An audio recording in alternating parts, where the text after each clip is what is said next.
Never forget, Agent 47. It is quality and not quantity that matters.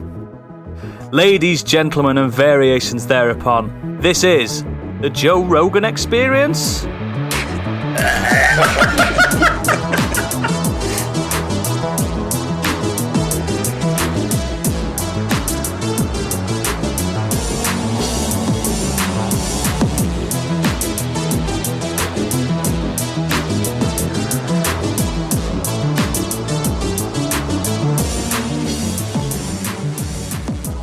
Hello and welcome to Modern Escapism. That was a joke about quality over quantity.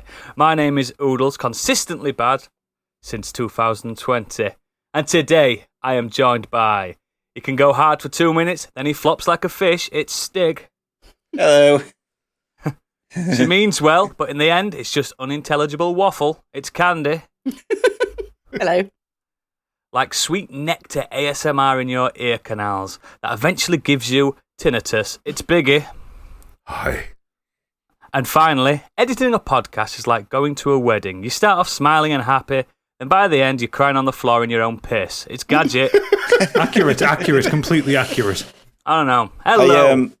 I'm glad you said ear. What did you say? Ear canals instead of the other thing that you usually say. But yeah, let's just crack on with some corporate shilling as usual. We've got things to sell and people to sell it to. Yep, we've got it to sell to you guys. Everyone who listens to the show, if you want more of the stuff that we do a Patreon. If you go to patreon.com/Modern Escapism, you'll see on there we have 3 tiers. First up is Modern Escapees, £5 a month. Gets you an extended edition of this episode every week, as well as at least one monthly special and any other specials that we do. If you're into Dungeons and Dragons, we do a D&D play podcast called Do Dragons Dream of Scorched Sheep, and you can sign up for the Scorched Sheep tier, £5 a month. That gets you ad-free versions and early access to the podcast.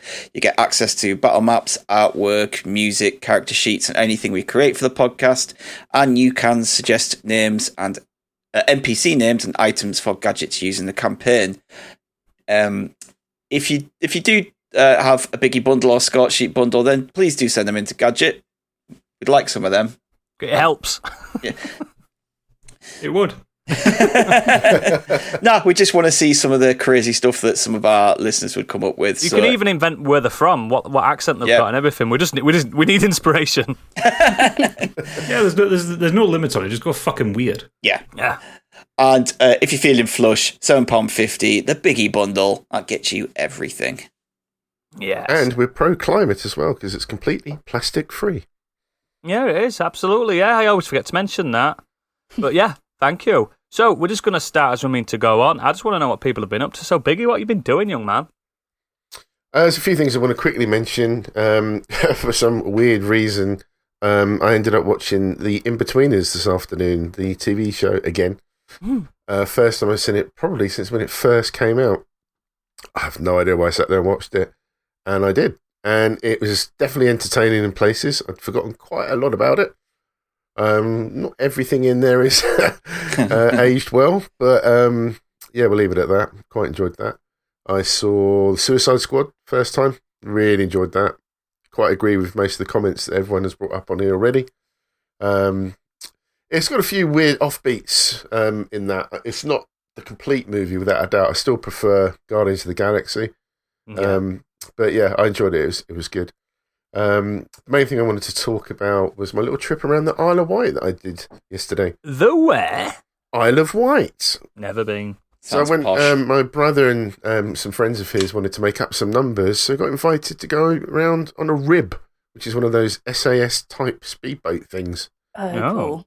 And went around the Isle of Wight and actually went on there, which I'd never been before, considering that I worked at sea for 13 years. I never visited the Isle of Wight. And yeah, Imagine if you got seasick on that little whib.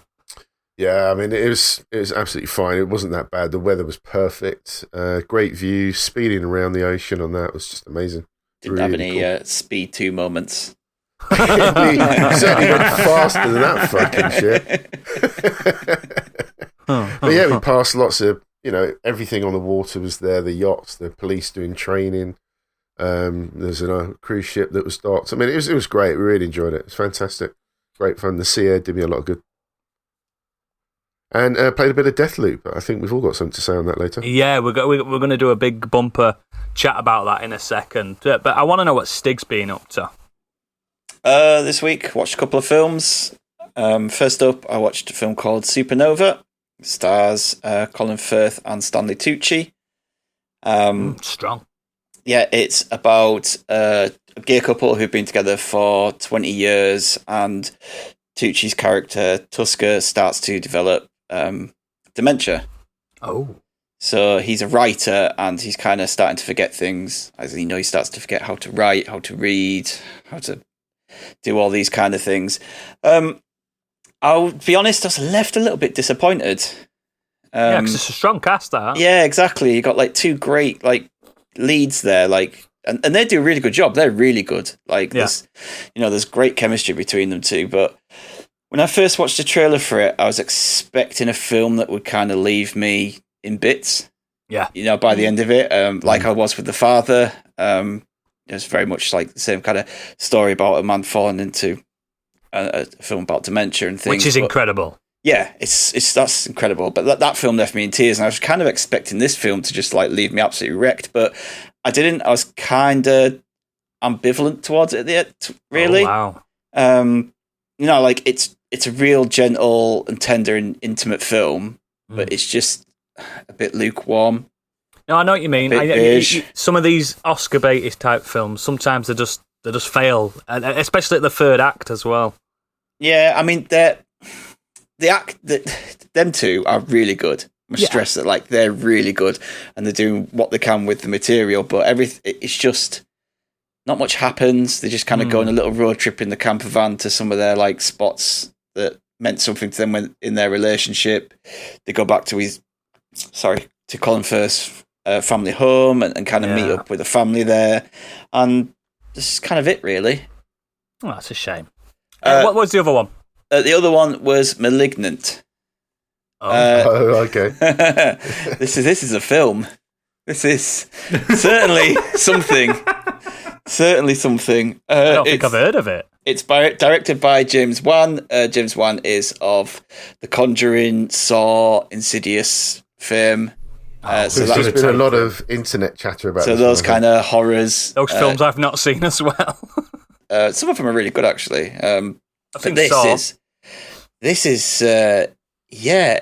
about a girl called Madison who is paralysed by shocking visions of grisly murders, and her torment worsens as she discovers that these awakening dreams are in fact terrifying realities.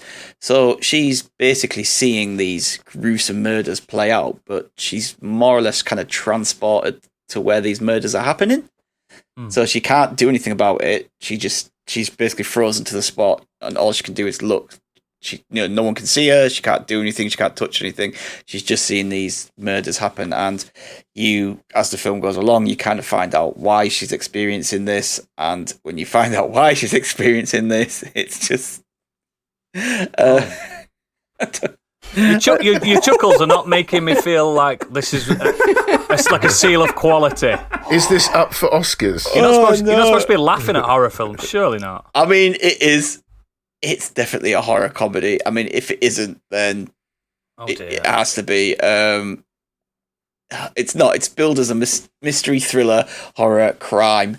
But yeah, you can't help but laugh at some of it. But I actually quite enjoyed it. Do you know what I mean? Well, you sound like it because you had fun watching it. I did have a lot of fun with this film, and me and Kate actually guessed what was going on somehow before it was revealed.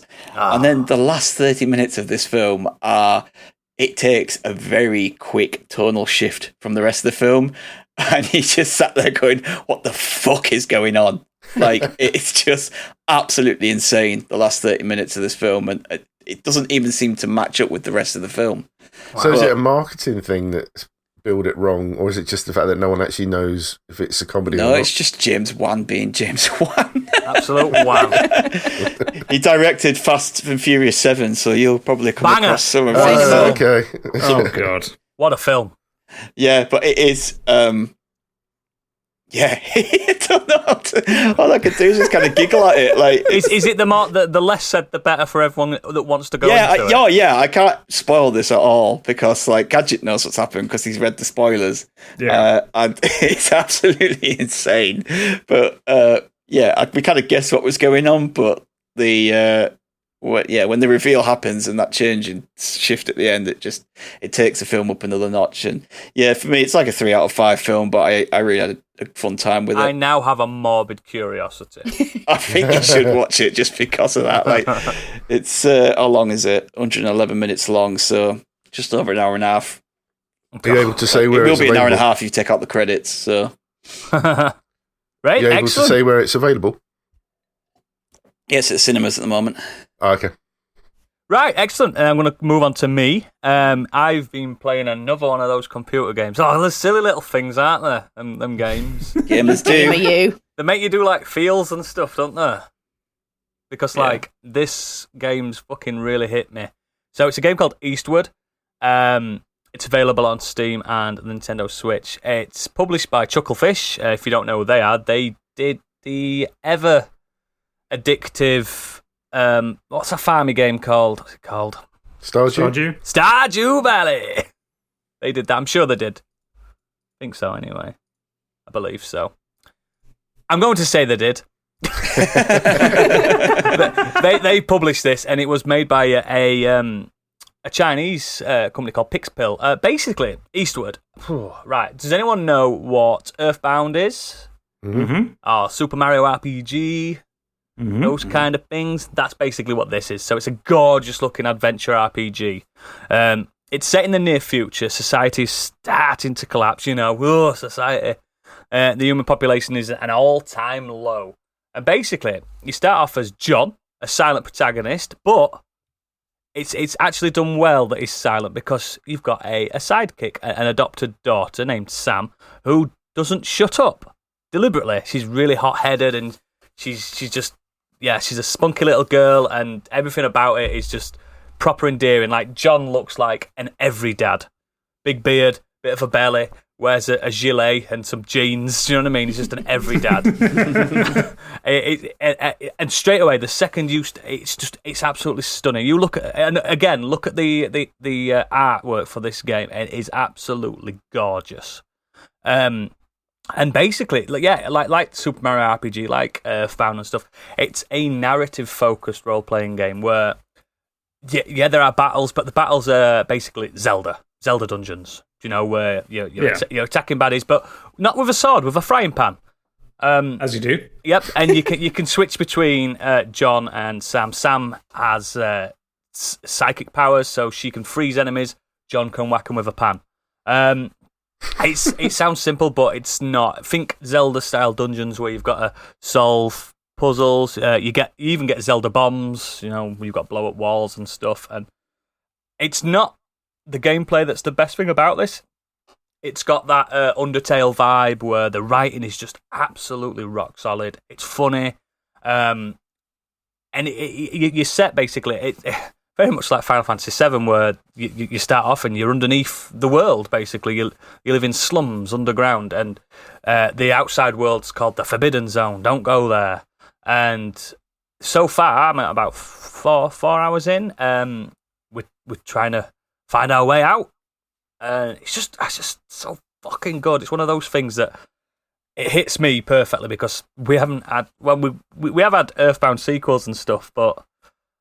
this type of game doesn't come around that often. Like, you never get that pure story and gameplay mixed perfectly well. This one, just as the story's about, you're like, right, I'm ready to start playing. You start playing, and just as you've been playing a while and you want a bit of story, it's just perfect. The pacing is absolutely bang on, and as I said, the graphics are just absolutely stunning. And luckily, it isn't hit hard by Nintendo tax. It's only £20, I think. And, excellent. And it's promised to be a 30-hour game. So, just if you like Earthbound or anything like that, those classics on Super Nintendo, please give it a go. And if you don't like JRPGs, it's not a JRPG, so don't worry. It's a proper Zelda-style combat. But yeah, please just Do you know how other week I was saying, Tales of Arise is potentially going to be my game of the year? Yeah. We've got a contender. Oh wow! That's how much I love it so far, and I'm going to review. You're all over Tales of Arise. Yeah. I still am. I still am. I'm playing them both, but people are playing 2 RPG. They're completely different. Do you know what I mean? The one's battle heavy and one's story focused. It's just it's so good. Please try it out. At least I challenge anyone listening to this. Look at the artwork for it and tell me you're not at least a bit interested to play it. But yeah, we're gonna move on to Candy and see what she's briefly been talking about, and then I believe a few of you are going to discuss something big that's happened this week. So, Candy, what have you been doing? Well, yeah, the big thing's my main thing. But just briefly, I went to see Shang-Chi, pleasantly surprised, enjoyed it more than I was expecting. And yeah, like we said, it was just a real spectacle to see at the cinema, just absolutely stunning.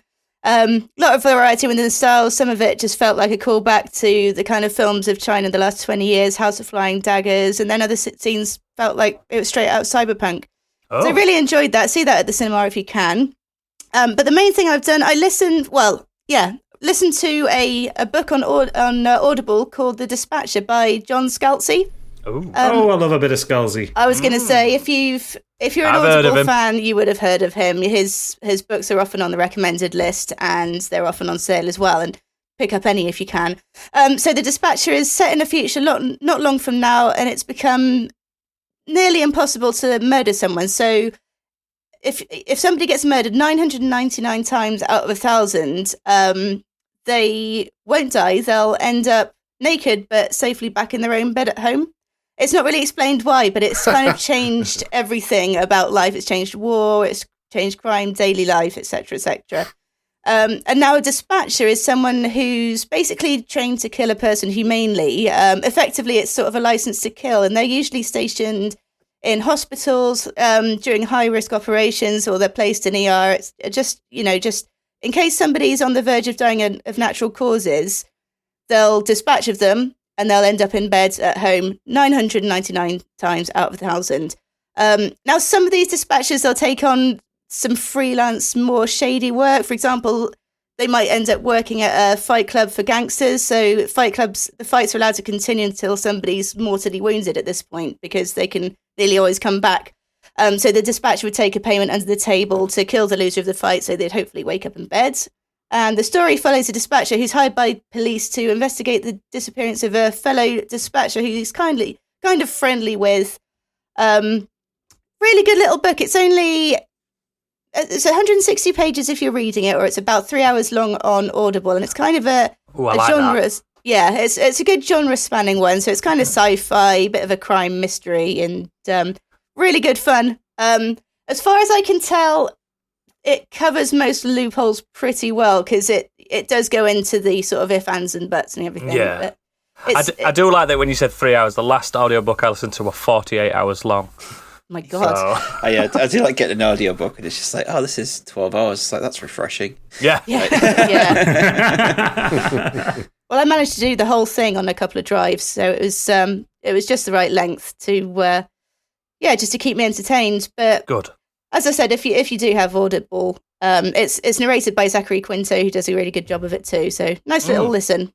Excellent. So what we're going to do now, because Gadget's absolutely champing at the bit to talk about, is his favourite thing of the week. But I believe all you nerds have played a certain game that he's going to chat about as well. So feel free to jump in. Gadget, just put everyone out of the misery. What have you been doing this week? So before I get into the main thing, because I did have one other thing to bring up. I finished the Silo Saga.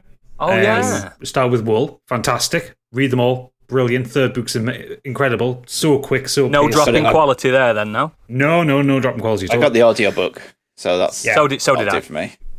Yeah. I watched The Suicide Squad, not with Biggie, but I did watch it. Really good film, surprisingly. It is. For a DC film. But it's James Gunn. Definitely the best DC film I've seen. Or at least the one I've enjoyed the most. And just for the back and forth between Idris Elba and John Cena. Oh, they're great together. So funny. The whole sequence in the camp where they're kind of competing for kills. Yeah. I was howling laughing. It was so funny. They should redo Lethal Weapon with them too. Be incredible. Absolutely, I would watch that in a heartbeat. Honestly, that line is just like, you're overcompensating. He goes, it's not overcompensating if it's dope as fuck. It's fuck is right. Yeah, exactly. And I got another book this week called Campaigns and Companions, which is your pet's guide on how to play D&D. Unbelievable. And it's by Andy Ewington and Rihanna Pratchett. Rihanna Pratchett? I don't know how to pronounce it. But essentially all it is some lovely artwork and some situational moments between a DM and an animal. For the listeners, he is showing us lovely artwork. Yeah. Great for the podcast medium. Oh yeah, absolutely.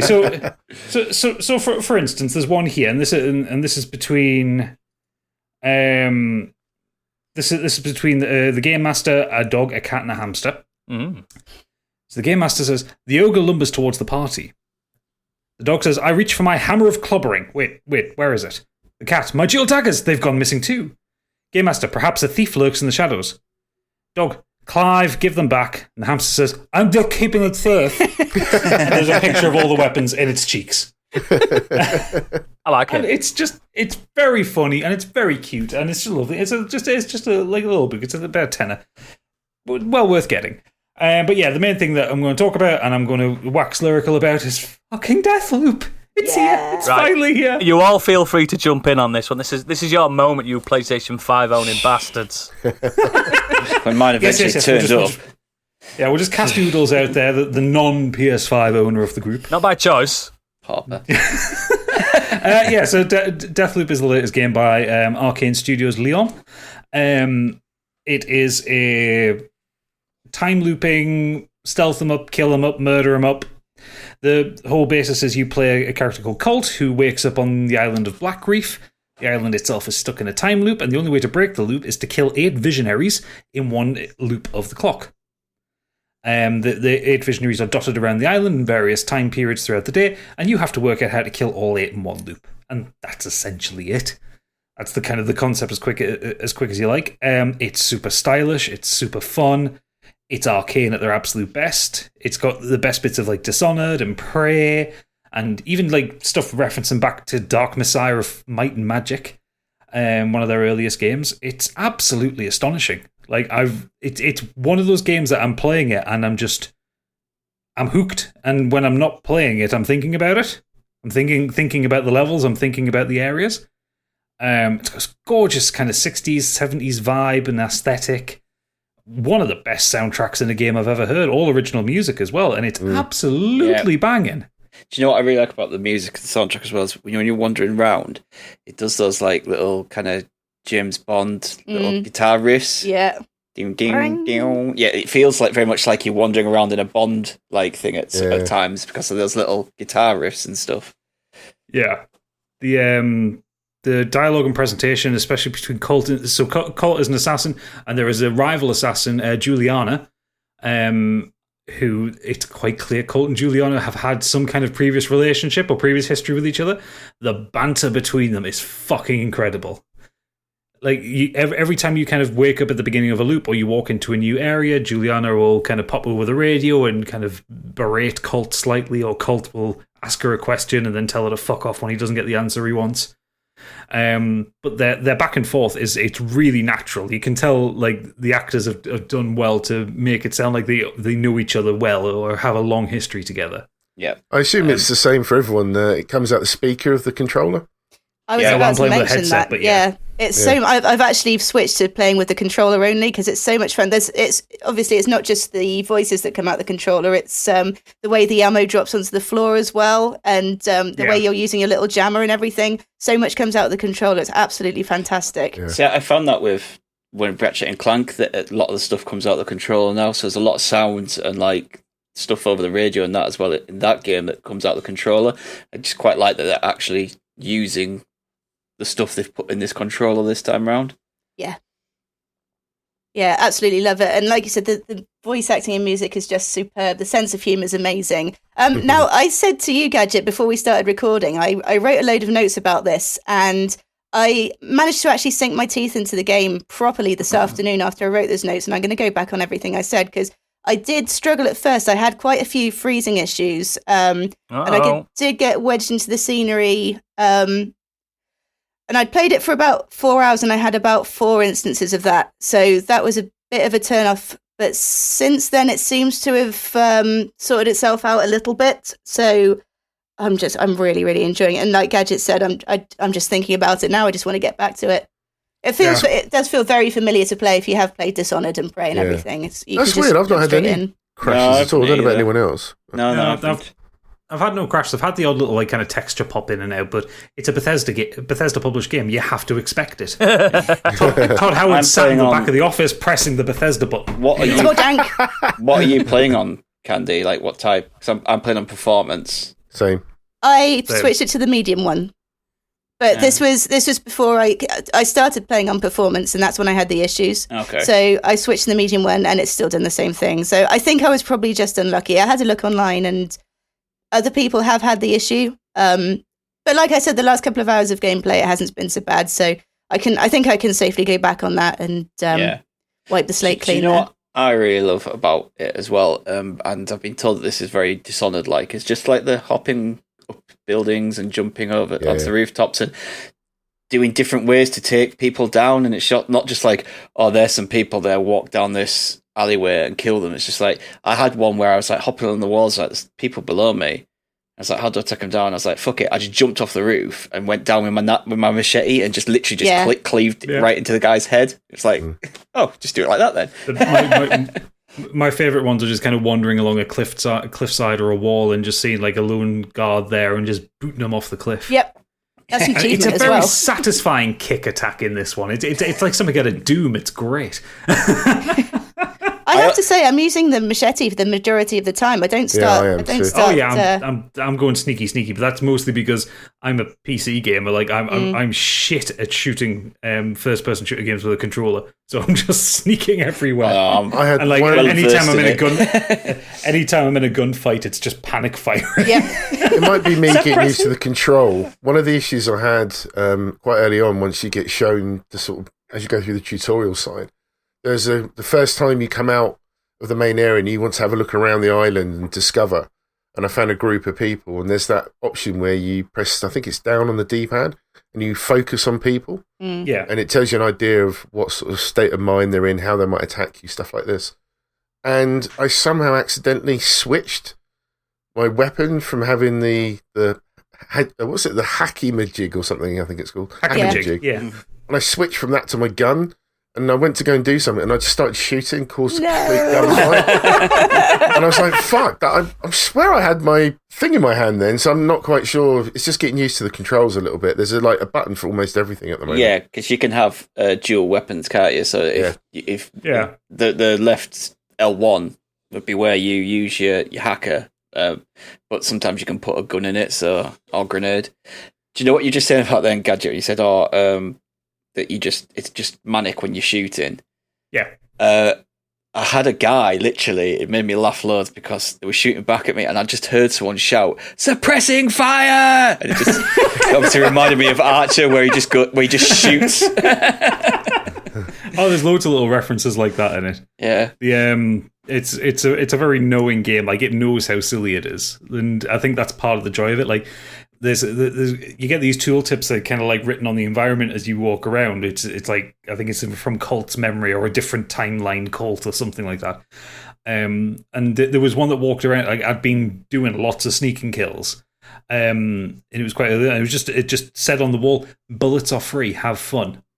And it's just like, the game does actually encourage you to just go fuck it and shoot everything. Have you found though where you're walking around and it says, "This is not the way, go around, do this," and you just go, no, I'm going to go this way. You just decide, loads of time. I was being chased by Juliana at one point, and it said like above a door, "Wrong way, turn around." I'm like, fuck no, there's bullets behind me. I've one complaint so far. I've only put a couple of hours into it, but I have found at times that some of the enemies don't react to sound. Yeah, sometimes like it can be a little bit I was inconsistent. shooting people, and in my eye line, I could see them on my screen. There was an enemy over to the left and over to the right, and they just carried on doing what they're doing. It's like they are close enough to hear the gunfire. Yeah, I just thought that was a bit disappointing, but yeah, the AI does need a little bit of a tweak in some place. Sometimes it can be incredibly dumb, but then I think most of the time it's like you get overwhelmed in numbers. So I think that kind of makes up for it. So it's like even if the AI is not very smart, if you set off an alarm, you get swarmed pretty quickly. And Colt's quite squishy. Like it doesn't take a lot to kill him. No. The revival thing's really cool as well, isn't it? Reprise, where you die and you can come back through twice before you die properly and you have to start the loop again. It's a bit like a rewind on Prince of Persia or Forza, where you can actually go back to a corner you crashed into and just change your mind before that happens. It's very cool. Yeah, I enjoy that because I've had to use that 3 times, but I've used it loads. I haven't actually died to go back to the start of a loop yet. No, me neither. But I'm very like I said, an hour and a half, 2 hours into it, so I'm only in kind of that opening section where you are just taking down random no names. So when you start kind of like going in after the visionaries, like what I like about the visionaries themselves aren't actually hard to kill. Like they're not bullet sponges, which I was worried that they would be. Like you'd spend all this time kind of tracking all 8 of them, and like it takes you fucking ages to kill them. No, they can all be done quite quickly. The problem is getting to them. That is the problem. There's so many guards, or so many traps, or so many environmental things. One of them's got a fucking nuclear reactor she can set off if she spots you, to blow up the whole island, which is nice of her.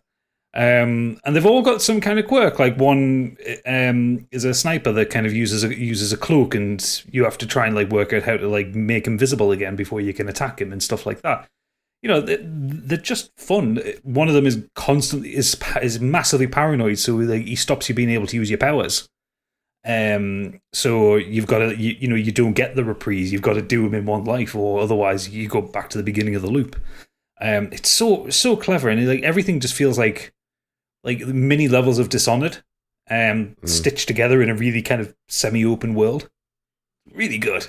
I love it. I assume you guys have played a bit more than probably me and Stig by the sounds of it. One thing I thought was interesting when you start the game is that the multiplayer's locked until you, I assume... Yeah, you've got to beat the first main quest. Yeah, the first main quest. So I thought that was pretty nice. It's basically you have to go through one full loop. So it's like, I think it's called The Longest Day or something like that, the quest. Once you've done that, it unlocks the ability to play online, where you can invade other people's games as Juliana and fuck them up. See, I didn't realise that's how it worked, so I will be invading at some point. Yeah, I haven't done it either, but I'm looking forward to having a go at some point. Yeah, at the minute I'm playing like purely offline. Like, so it's like anytime Juliana pops in, it's just the AI. I am not prepared to fight other people right now. I've got it set to friends only, I think. Invading though, because one, I know that it would just... You don't play enough Dark Souls. I know. I was going to say, we're Dark Souls pros, we invade all the time. I got invaded when I was playing Bloodborne a few times, and it just pissed me off. I like complete Dark Souls and never go to New Game Plus and just invade for hours and hours and kill people. Yeah. But yeah, it's like, so yeah, you can do it with Juliana if you want, and you know the whole you get the challenge between, like, if you're playing as Juliana, to beat Colt, you have to kill him up to 3 times because he's got the reprise ability. But as Colt, you just need to kill her once. So what's the actual point in the multiplayer then? What are you gaining as her? Because she's not got a story, has she? She's kind of got little bits of story, like, because you just level her up. Well, she's friends with the other visionaries, so you can get dialogue that you wouldn't get as Colt. And stuff like that. So there's a reason to do it. Yeah, there's a reason to do it. Plus, you get unlocks for Colt, like in the single player game as well. So and there's trophies and achievements for it as well. So. Fair enough. Do you think you can invade friends' games at some point? Yes, you can. You can invade friends, but it's kind of random. Cool. You can set it to basically invade your friends list. Yeah, I like that. But if 7 of your friends are playing it, yeah, I can't specify I want to invade Candy. It's like, no, that's not going to happen. But the odds are, on the amount of friends I have playing Deathloop, it probably would be one of you 3. because they've got no friends. For something I read up about the multiplayer, for those that don't know, is that in the multiplayer, when you can invade, you can also pretend to be another NPC. Yes. So that's when you're in a loop and you're like going Assassin's around, Creed on the multiplayer. I don't know. I've not played that, but yeah, it's exactly like that. If they know that there's a character somewhere and they expect them around the corner, then you could be that one, and then they think you're just an NPC, and then you can turn around and kill them. Surprise! Yeah, I was listening to the Backpage podcast about this, and they were talking about it, and said it is one thing that you can go in and kind of like, you know, pretend to be another NPC, but the players will notice if you start parkouring across a roof, because most of the NPCs don't actually do that. So it's like it's social stealth. You have to like act like an NPC as well. Yeah, it's a bit like the Among Us, isn't it? Yeah, pretty much actually. Well, excellent. I'm going to cut you all short now, but I've got two questions. One, do you reckon this has got Game of the Year contender written all over it? Absolutely. It's bothering Monster Hunter Rise for my Game of the Year, and I haven't even fucking finished it yet. And two, can I borrow your PlayStation? No. Oh, excellent. Well, thank you all for that. If you want to know more about Deathloop and how our hosts are getting on with it, why didn't you just pop into our Discord and chat amongst everyone else about it? Because I believe there's a little Deathloop channel in there. There is now, yes. Yep. So, yeah, you can talk about your exploits. But I want to talk about the main topic at hand this week, because I'm more excited about this, because I've got more of an input in this. You have things to say. Yeah, and I don't like not being involved in the party. It's all right, you've only got a year to wait. Shut up. I'm like, guys, have you ever played Deathloop? You're like, yeah, we're on the sequel. You could try and get it running on your laptop. It's on Steam. Do you know what? I've looked at the minimum thing, and it would run it only if, like, I don't care about what it looks like. It looked like Doom. It may melt to the desk. Yeah. And the fact that then I've got to sit at a laptop and play a game. Blech. So, Biggie, what are we talking about this week? Yeah, this week's show, we're talking about immediate drops off in quality. Not the things that gradually got worse over time, but those whose sequel or second series just fell right off a cliff. That's it. I know. I wanted the quality to drop. But yeah, that's what we're talking about. I mean, this is proper subjective, this topic, because for someone else's what we deem as quality might not be someone else. You know what I mean? So feel free to attack us online if you want to, because, like I said, it's very, very subjective. But I'm just going to Wheel of Fortune this, and I'm going to actually start with Candy. Wow. Oh, me first. That's first. So I'm going with American Horror Story, and mine is kind of more of a sudden drop-off rather than an immediate drop-off. Now, if you don't know American Horror Story, it's an American horror TV series created by Ryan Murphy and Brad Falchuk, the first series of which was aired in 2011. Every season is its own self-contained story, so it follows a different set of characters in its own set, but uses largely the same cast of actors, and that certainly was the case within the first several seasons. Occasionally there'd be Easter eggs relating to other seasons, but until season 8, there was no actual crossover between the seasons. It started was an absolutely stunning first season. So the first season was Murder House. It's the only one I've seen that season. Yeah, and that's the one that what people will think of when they think of American Horror Story. So it's the most notorious and the most iconic season, I think, and it features the image of the that gimp suit that most people think of when they recognize when they think of American Horror Story. You know, you can see him kind of just sort of hanging down. I prefer the term pleasure suit. Pleasure suit. I do apologise, but it's a gimp suit. So a family move into a house filled with ghosts, and it's more of a twist on a classic haunted house story, because a lot of the ghosts that inhabit it are from modern times, and some of the characters that are presented, they're only revealed to be ghosts a good way into the series. Spoiler alert. It introduced an amazing cast, some of which would become a staple of the series, including Evan Peters, Jessica Lange, Sarah Paulson, Francis Conroy, and Zachary Quinto. Second time we've mentioned him tonight. Friend of the show. And it just has genuinely unsettling moments, and it did dare to do something new within that sort of haunted house setting, and has a few nice twists that I don't think you can see coming. And the following seasons, and I'm just going to recap them really briefly, but they did hold that quality. So Asylum brought back Jessica Lange, Evan Peters, and gave Sarah Paulson a much larger role. And that was really good. Yeah, for a long time she was one of the main sort of cast members. It's set in a mental asylum run by nuns and a murdery SS doctor shortly after World War II. It follows Sarah Paulson's character as lesbian who's being held against her will because at that time it was considered a mental disorder. Really good. Really scary, had sci-fi twists and turns, and really enjoyable. See, sorry to interrupt you. That is literally where I dropped off that series for me. Really? So that literally was an immediate drop in quality for me. It was you. literally immediate because it was just like the first one was as good as you said it was, and then the second one was just like, let's just throw everything at it and see what sticks. It's like Nazis and aliens and for me, unsurprisingly, and this and that, and it's like. Unsurprisingly, I just didn't know there was a second series. It doesn't surprise anybody. Yeah, we just didn't enjoy it at all.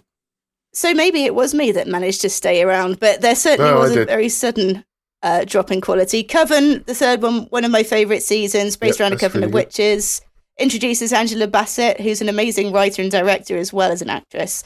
Kathy Bates as well. Everyone loves a bit of Bates. Kathy Bates. Can't not love Kathy Bates. Coven's where I fell off. I fell off about halfway through the series. It was just like for me, that one was like I liked the setup and I liked the concept and it was doing really well and it was just like, oh, this is interesting. And dropping like flies, these hosts. Yeah, don't worry, Kennedy, I'm still with you. Thank God. Yeah, it just got to a point. I'm just like, how have you got 4 more episodes of this? This is dull. It's boring. Oh, great. You're resurrecting fucking high school kids. Oh, look at that. They're stitching them together like a modern fucking Frankenstein. Oh, look at that. Incestuous people murdering each other. Fucking great. Wonderful. Stop it. Yeah, no, it's brilliant. Loved it. Tough wank, but I'll get through it. Well said. Freak Show was setting a failing freak show. It had an emphasis on highlighting how people kind of mistreat and dehumanize those who are different.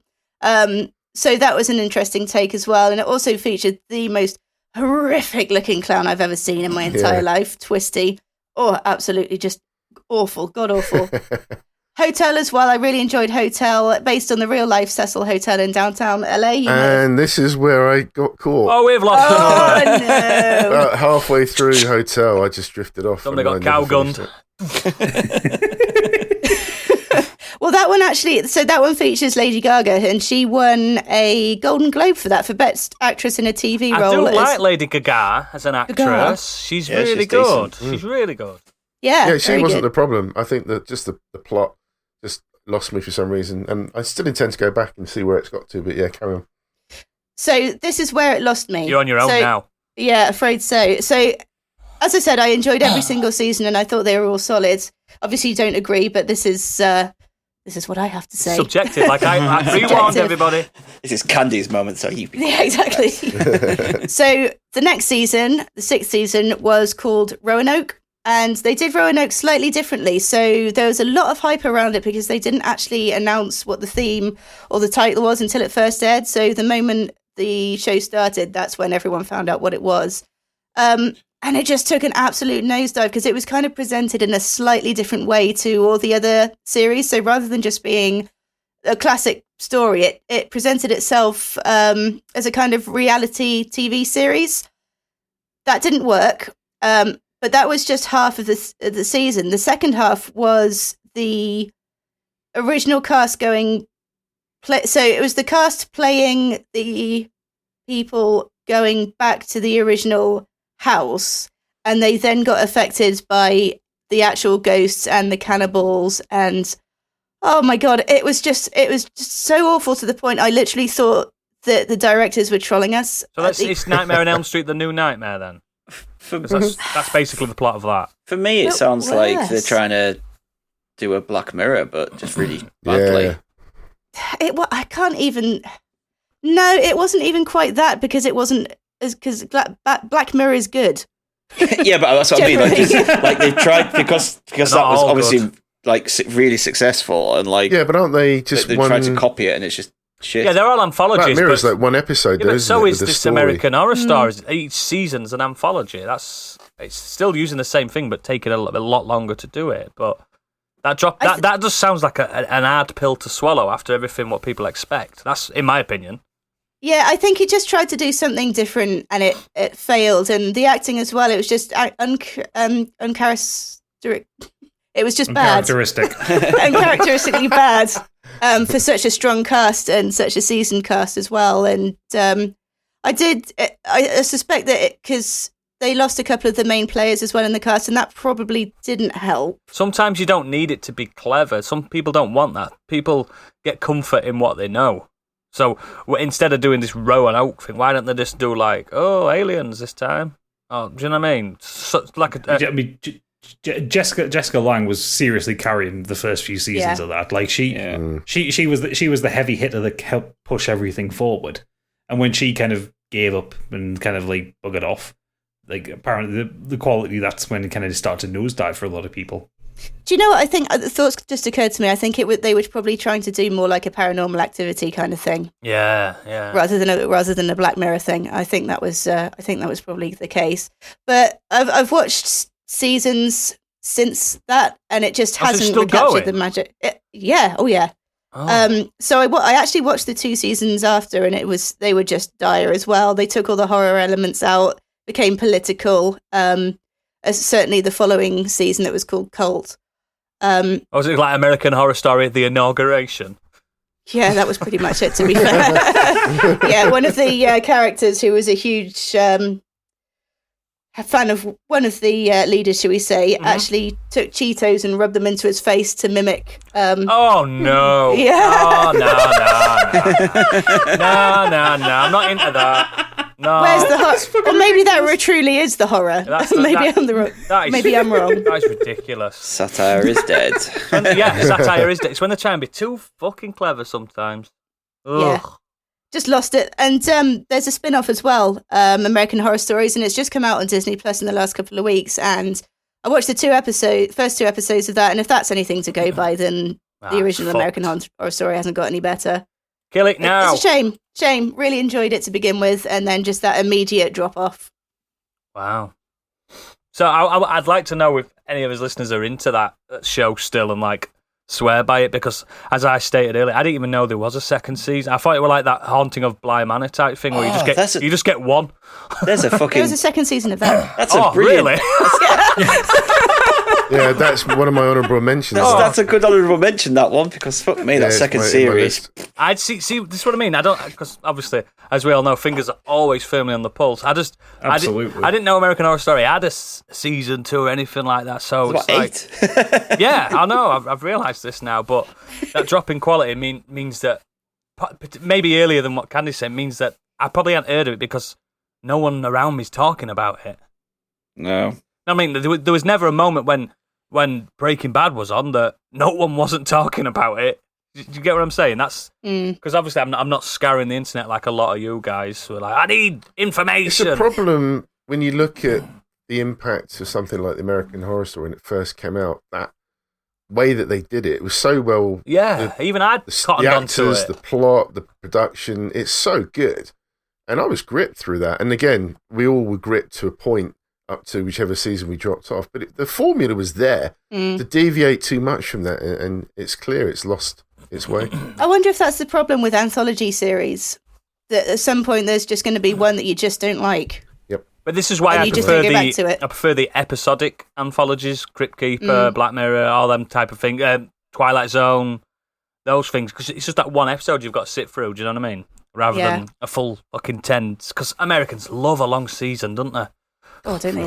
Calm down, America. Jesus. But yeah, that's a really good pick, and we'll move on to Biggie, because I'd love to know what his drop in quality is. So yeah, I've chosen M. Night Shyamalan. Ah. So he's been referred to many times throughout our pods, but I just wanted to talk about the overall quality of his movies, because he did have a couple of movies before Sixth Sense, but Sixth Sense was his breakthrough. A very famous movie. I'm not going to talk about the movie too much itself, but I personally kind of guessed what was happening just before it was revealed. I was really enthralled with that movie. Really enjoyed it. Great performances generally all round.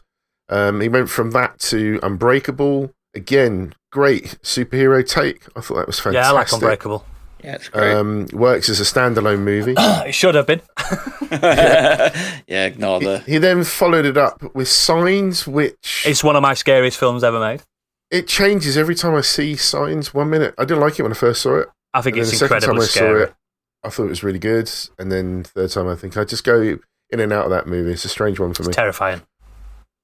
But he kind of then... This one started to divide the audiences, I think. We just talked about this briefly before we started, but I quite liked the period piece, The Village. I thought I liked it too.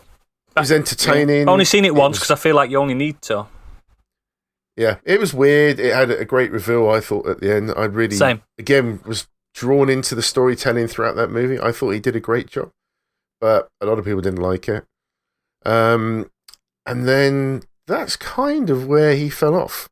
In, again, most people's opinions. He followed it up with Lady in the Water. Gadget loves that one. Gadget loves that one. It's Gadget mentioned it covered before. that before, I believe. And then moving on from that, we then had The Happening. The Unhappening. It's the wind, run! Which, the opening for that was fantastic. And then just, yeah. So what that happened with scene, that? Mark Wahlberg just stood there and he's like, this confused look on his face where he realises That's his normal look. that the wind is like the direction of the wind's changing, and he's just like, ah, like, It's such a shite film. I'll spoil it for And you then so you he don't have to watch it. It was nature clawing it back, trying to get back the so earth. bad, so bad. Oh, God, it's shite. And then he moved on to, I think, possibly one of the first things that wasn't by him. It was an adaptation, wasn't it? Yeah, Of the, I guess, is it the manga or the anime? I don't actually know which is first, but The Last Airbender. Which I is thought that was universally considered to be one of the worst films Yeah, ever it's made. shite. Yeah, but it's not his. He didn't write it. No, did he didn't. No. No. He adapted it He's from actually the an cartoon adaptation or the comic which book. is unusual for him. But yeah, again, I think someone offered him a lot of money to And do I it. believe Airbender, I'm probably going to get corrected. I think it was a cartoon before it was a book. Oh, there you go. So I think so. I'm just looking on. According to Wikipedia, here it refers to it was an adaptation based on the first season of the animated TV show. Yeah, there you go. And then he pretty much finished it off with the film After Earth as well. I've never even heard of that. Back in Was that him, was it? Fucking hell. yeah. which Will was Smith. 2013. What's So, After Earth? What's that? It's a science fiction film. It's Will Smith I and haven't his seen kid. it, but I've heard it. I've never lots even heard of bad it. stuff about it. You need to watch someone like reviewing it because the film one doesn't make sense, two it's shite, but it's basic. It was Will Smith kind of pushing a vehicle for Jaden Smith to be in it like a Hollywood actor. Will Smith's getting a look in today. Yeah. Jaden Smith, who was in Karate Kid, I think. Yeah, That's right. Yeah, the Karate Kid remake. And he was shit in that. Yeah, lad can act. No. No. Does not have any of the charisma or talent of his dad. No. Or his mother, for that matter. Yeah, his mother's a good He's just actor. Or his not mother, inherited yeah. any of their charm. Yeah. Yeah, what a shame. So then we had a little spike with the found footage horror film, The Visit. I don't even know what that is either. God, I need to get out of the fucking house, me. And then he or maybe followed in. that up with another film that divided a lot of people, which was the Split thriller, Oh, I've seen that, yeah. which was obviously linked. Now, in the I same liked universe, that. I some liked breaking. that. I didn't. I Split I didn't. enjoyed. I didn't like it, but I the thought- performance by James McAvoy is fantastic. Yes, but the tack on at the end. Was I didn't just want the like, tack on. I didn't need fuck that. Off. It was just him trying to get, but it worked because it got him back in the Glass. top people. Yeah, people talking about him again. Oh, it's a link to Unbreakable, and the way they make that link is The just Shyamalamaverse. the thinnest of threads. Like it's literally just like Bruce Will. I can't fucking.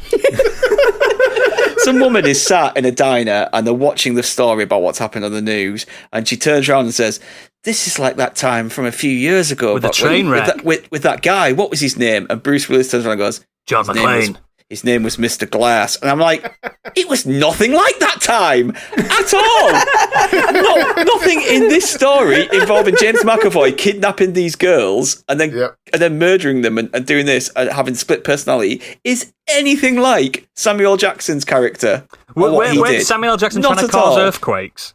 He was Samuel Jackson was like Natural causing disasters to try and find the one person who could survive him. It was nothing like them, and he's just like, it's just like that time, and I'm like, it is. Oh yeah, I guess. And as mentioned, he followed it up with Glass. Glass is fucking awful. appalling. It's appalling. And so you now have just talking about those movies alone. So we're talking about Unbreakable, Glass, and Split, and then Glass. The total budget of $34 million between them. They've combined box offices over $625 million. Ow! People are idiots. People go out to watch them, but yeah, it's a shame that when you look back at his early films and the way that he can create tension, there's that expected twist, but he doesn't have to have a twist every time. But if he can stick to that brilliant storytelling and maybe find his way back, I don't know, but he promised so much, and he was going to be this. You know, he was lauded as one of the greatest fresh directors of their time. He was called an auteur, and it's not everyone gets called that.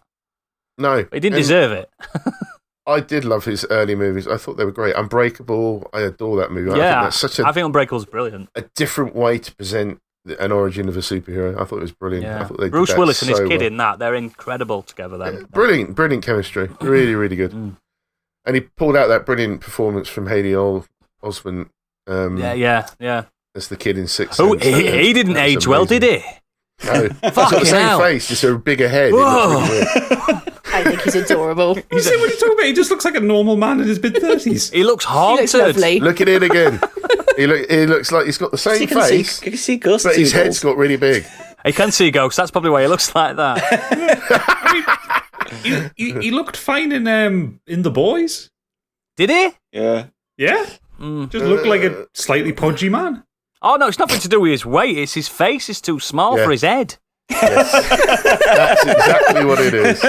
It's like when you go on computer games and you make a character, but you can move the head and you can change. They've done it too small. That is the perfect explanation for how he looks just now. needs And to I'm expand sorry his if he's face a little bit more. Listener, I really am. Anyway, friend of the show, Haley Joel. He does listen to this, and it's nothing I wouldn't say to his face either. I'm not being a bitch. To his small face. Haley, you know I love you, man. I love you. So. But apparently he did that movie that Candy watched recently, Old, which I haven't seen. So again, I can't comment on that. But Candy already gave us her impression, so I will check it out at some point. But I just think there is an absolute immediate drop in quality. It's like an overnight drop in quality after Signs, in my opinion. Yeah, will he ever find that gold again? I don't know. No, he's still got years ahead of him. He's still young enough. Yeah, he's not exactly old. Thing is, people keep giving him money, but he made The Lady in the Water. Anyone who made The Lady in the Water should never be given money to make a film again. Do you know, I haven't seen The Lady in the Water, but it's one of the only times I've ever gone to the cinema with friends, and the man, the ticket master said, "Don't." So I went and watched something else, and I believe it's a gift that I've been given, and I will never watch it due to that fact. And I've never seen earnestness in a man's eyes. He was like, "Don't." I'll send you a video later, Oodles. From Fanboy Flicks did like a bad movie review of it, and just watch it. Just like watch Mark just try to understand the film, what's going on, and just be completely unable to. Doesn't it have like a really good cast as well? Paul Giamatti's in it. Wow, I love Giamatti as well. Yeah, but Paul Giamatti takes on some dodgy projects from time to time. He's done for every good thing he does too shite. He does like to pay the rent now and again. It's got Jeffrey Wright in it. It's got Bryce Dallas Howard in it. It's M. Night Shyamalan as himself because he's always in his films. He always appears for a split Freddie second. Rodriguez is in it. He really shouldn't appear. Jared Harris is in it. Like, that's a strong cast. There's quite a few well-known actors in this, and I mean, you could be the best actor in the world, but you can't make a good script work. Yeah, it's not always the actor's fault, is it? No.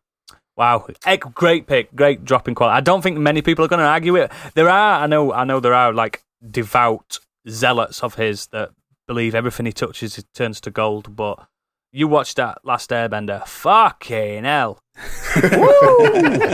I mean, the internet's still mad at him for that. Wow, the series is so good. A decade later. The cartoon is so fucking good, and that, no. Right. There's stuff coming out of the production of the new one because they're redoing it. They're righting wrongs. And the combat production that they've been releasing, like with the martial artists like preparing, looks really good. Mate, it's got in that show. It's got some battles that are longer than Dragon Ball Z fights. So get ready. But yeah, let's. Oh, and correctly, as Sticky pointed out, I could have used Heroes for this as well. Yeah, Somebody else in the chat mentioned this as well. Absolutely. Right, let's go to Stig.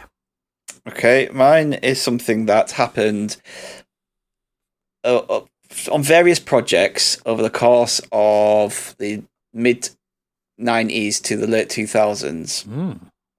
And I want to talk about Disney's direct-to-DVD/VHS sequels. Mate, this is huge. Yeah, this is huge. Because I used to feel like I was the only person, like, are you actually seeing what I'm seeing?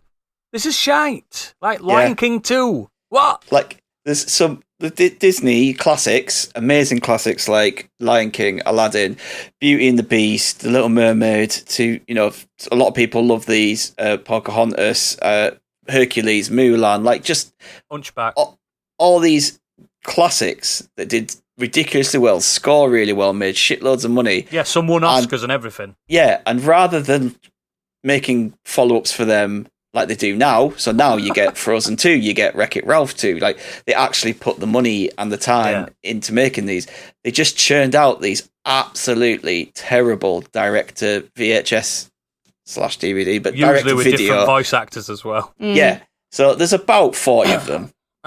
They've done it for all their films. Like, who wants to see The Fox and the Hound 2? Oh, Fox and the Hound 2. I'll get onto that one. Oh, wow. Actually, no, I'll get onto it now. So, Fox and the Hound 1.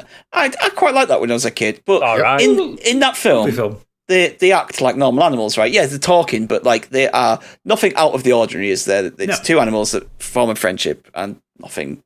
It's like it's in the real world. In the sequel, this is actually not a sequel, it's a midquel, so it's actually a story within the first film. Interquel. Yeah, so, they still behave pretty much like animals, but in this film, Todd runs into a group of animals who are putting together a rock band. What? Whoa! What, like with instruments? Yeah, like, at what point within Fox and the Hounds 1 does that fit anywhere into that story? So then Todd, the third act of Fox and the Hound 1, has actually lived with a rock band, and he has that in his memories during the sad climax of Fox and the Hound. Yeah. That's bollocks. Absolutely utter bollocks. And they just churned out these. They're either prequels, they're sequels, or like whatever you call them. I call them a midquel, like something that sits in the middle. Like they just do them. And like they did that Lion King 1.5, didn't they? Yeah, 1.5, which is like a story told from Timon and Pumbaa's It breaks the fourth wall. They talked to us and said, "This is what we did." It's just and like some of them aren't even proper sequels, so they're given like, oh, this is Beauty and the Beast 2, but all it is like just 3 random stories that Belle tells, like the the talking creep, Lumiere, and all that lot, or like they tell a story of how they saved Christmas, and again it's a story within Beauty and the Beast, but like you have a long lineage of doing like a Christmas special film that's about 40 minutes long, though, haven't they? Yeah, like Cinderella 2, Dreams Come True. I've actually seen this one as well, like because kids love this shit. Yeah, like, they do. They so annoying, and it isn't even like, again, it's not a proper sequel. It is Gus and Jack, 2 of the little mice. They just made up, tell these stories about Cinderella, and like that's it. At least like in the third Cinderella, like one of the isn't that like 5 Cinderellas or something like that? I think there's at least so 3 many sequels to it. But the in that one of the evil stepsisters steals the fairy godmother's wand, and she changes time. So they actually have a proper story in there. A time heist. It's not like the worst one out of the lot, but like Hercules, they just do the teenage years. Pocahontas 2, let's send her to England. Oh yeah, she goes to London. Like, Why are we giving these? And Bambi 2 is set like after his mother gets shot, and like a few like, and within that small little time frame between when his mother gets shot and when he kind of like meets new animals and when he gets creatures, older, it's set then. So you don't even get like all the original like cast and characters that you knew. He finds his mum in a tin of dog food. So yeah, like, and then he finds a rock band. and joins them. Yeah. And that's what ages him in the film. So, like, they are full-length versions. They're just generally terrible quality, often with less talented actors, artists, and writers. And yeah, obviously they had like a fraction of the budget of the other ones. But if they'd put these out in the cinema, they would have got absolutely panned. I remember in fact, they did. They put Return of Jafar out. Yeah, exactly. Yeah, just Return of Jafar did good cinema, and I felt fucking slated. robbed. I felt robbed as a kid. I didn't even pay, and I was obviously, the greatest crime of that is that because Disney pissed off Robin Williams, that they cast Dan Castellaneta as the genie. Yes, so and he sounds Homer like Simpson. He's just putting Homer Simpson's voice on. He sounds so different. But I've just looked at Return of Jafar because that's the one I remember the most. Because I remember my mother bought it for me and my brother on video. Because we loved Aladdin, and I think me and my brother watched it. We just went, "What was that? Yeah, that wasn't very good." But it was made for $5 million. That's all it cost to make. That's why the we could animation crowdfund looks like that ourselves. That's why the animation looks like it's been done by a teenager. Yeah, but if you remember, they did an Aladdin show, which weren't bad. Like a cartoon. Yeah, I quite like the Aladdin show. Yeah, actually. that weren't bad. That seemed to have a lot of decent budget. It weren't Robin Williams again, but someone were doing an impression. Well, they did get Robin Williams back for the third one. So there was another one, which is a bit better, but it's still terrible. Better, yeah. But isn't there 101 Dalmatians? Isn't there like 102 Dalmatians? Yeah. Yeah, 101 Dalmatians 2, Patch's London Adventure. There's also 101 plus something Dalmatians as well. You've got like extremely goofy movie, Hunchback of Notre Dame 2. There is Leroy and Stitch. Leroy and Stitch? No, hang on. I think that's a porno. No, There's a sequel called Leroy and Stitch where another Razza's parody. You're thinking of Leroy and Snatch. Another alien comes down that's called Leroy. What the fuck, Disney? Yeah, when I was looking these up, and I was like, okay, let's have a look at the Rotten Tomato scores. So, Beauty and the Beast, The Enchanted Christmas, 13%. Belle's Magical World, 17%. Cinderella 2, 11%. Pocahontas 2, 29%. So they're all just reviewed terribly. Do you know what the worst part about this is, though? Mm. Collectively, they all made about $2 billion. Oh, God, I know.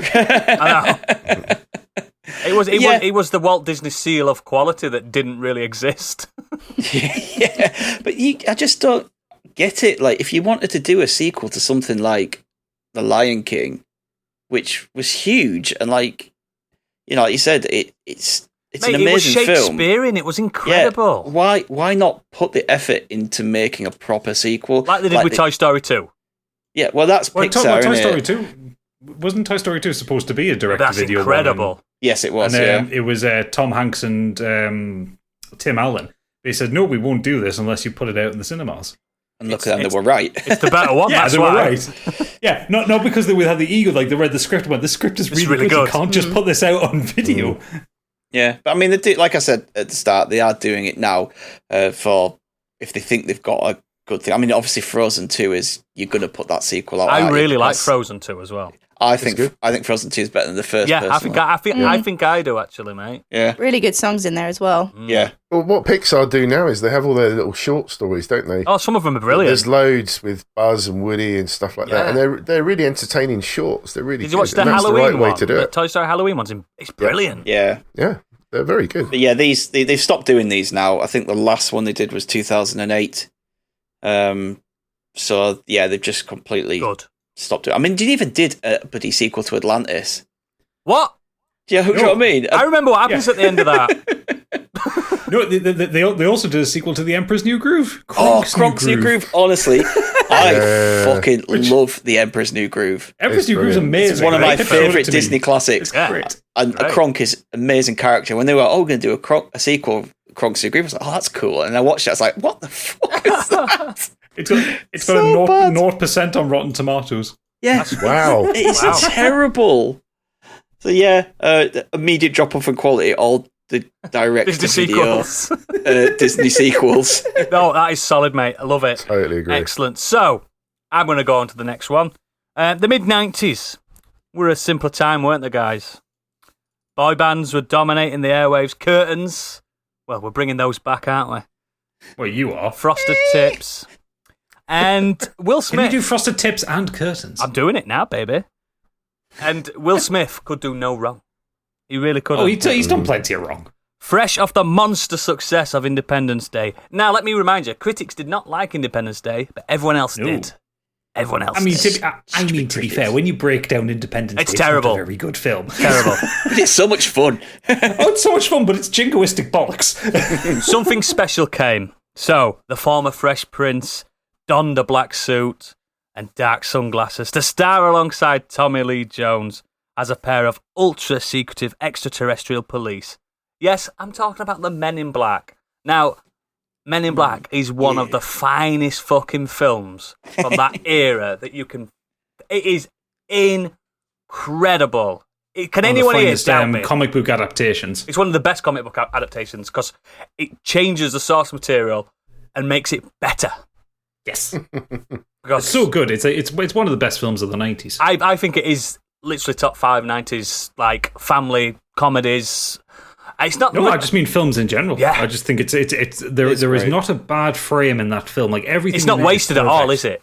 There's not a wasted thing. It's short, it's snappy, the dialogue works, the relationship between the characters. Vincent D'Onofrio is the baddie. Oh, he's God. fucking incredible. Perfect. As Edgar. Is that better? Just add something to that. Wasn't it a mess to begin with, the movie? Didn't they have there were a lot of edits and stuff. And it was saved they in the actually edit. got that fantastic it's movie so at the end of it. good. And it got a 92 Metascore, which even critics loved it. Which no one can argue. Men in Black's incredible. It holds up today. I think it does anyway. And a banging tune. Oh, yeah. That soundtrack won multiple awards and was number 1 for weeks. And still, you put Men in Black on now at a party, people are up and bopping. As soon as you get that boom, from the bass at the beginning, it's so good, and it's just that there was such a defining charisma between Will Smith and Tommy Lee Jones. Tommy Lee Jones playing, because he is actually a funny man in real life, really funny man, but he's playing so deadpan, professional, and Will Smith's like chipping away at his exterior, and oh god, it's just such a good double act. He plays the perfect foil to Tommy Lee Jones' straight man. Yeah, it's the perfect combination of them. And then something happened, unfortunately. Greenlit a sequel. A few years later, a sequel came. 5 years, actually. We had additions. Rosario Dawson, incredible. Rip Torn, incredible. Lara Flynn Boyle, okay. Johnny Knoxville, whatever. Oh, yeah. It provided that little extra star power. It couldn't fail. It couldn't possibly fail. Well, it got a 49 Metascore. Men in Black 2. I mean, it wasn't good. Men in Black 2, I had to rewatch this today because poor bugger. In my mind, I thought it were good. No. This, I don't remember much about it. Exactly. So, the plot is Kay, played by Tommy Lee Jones, retired, didn't he? At the end of the first one. Spoiler alert, but you should have watched it because it's incredible. There's only one way we could get this sequel. We've got to get him back out of retirement and start it again. But this time the roles are reversed. Now Will Smith's the straight man and Kay's the weird. You know what I mean? Oh, God, it's so bad. It hasn't aged at all. And then something else happened. Years and years later, Men in Black 3 came out. Believe it or not, a 68 Metascore. Critics like this more than the second one. It is better than the second one. I didn't mind it, I thought it was all right. I think that's mostly Josh Brolin saving that one. Josh Brolin absolutely he's so good as a young Tommy Lee Jones. He's the best thing about this. You've even got what's Flight of the Conchords guy as the baddie? What's his name? Jermaine Clement. Jermaine Clements. Yeah, he's quite good, chewing up scenery and stuff. Will Smith is quite subdued in this. He's quite dull. Yeah, he's. I think it's still shit. But how do you top that? How do you make that drop in quality even worse? You drop it with a 38 Metascore. Men in Black International. I have spoken about this film on this podcast. You were heartbroken, weren't you? I was distraught. So, Tessa Thompson, impeccable. Chris Hemsworth, the most beautiful man on planet Earth. They have. Second. Wait, sorry, Biggie. They have worked together in one of my favourite films of all time, Thor Ragnarok, and they were incredible together. Then this happened. Oh my God! How do you make Chris Hemsworth not likeable? How do you make Tessa Thompson not likable? I have got no idea how the chemistry just didn't work in this, because everything was set out to be perfect, and it just, you're like... They're even doing the same accents they did in Thor! But they're both great as well, they're both funny, and it's just completely... It's got Liam Neeson in it! I mean, that's not usually a sign of quality these days. No, but he's You've seen Taken 3. Yeah, but he's really good at comedy, Liam Neeson. You don't understand it, he is. Have you seen him in Ted? He's brilliant in Ted. True. He's really good. But yeah, oh my God, never before have I seen such a fall from grace and a drop in quality. Like, some would argue, and this whole thing, I think it was Stig's idea, this topic, you could argue this is a steady decline. I don't think so.